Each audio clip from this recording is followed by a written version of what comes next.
everyone! Today I'm going to show you something genuinely useful, how to export anyone's Instagram followers or following list.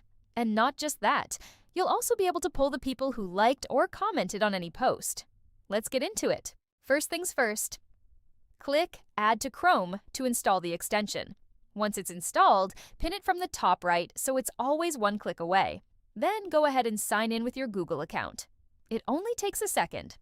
And there's the interface. Up top, you choose what to export: followers, following, likes, or comments. Let's try one.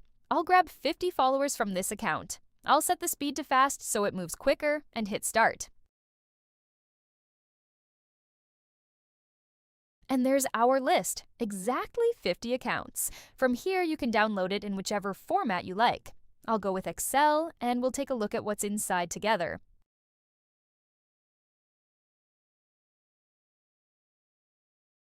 Now let's look at the Profile Details feature. Click this button and it goes and fetches the details for everyone on your list: follower count, following count, bio, and so on. Heads up though, this one takes a while because it checks each account one by one. It's completely optional, so use it when you actually need that extra data.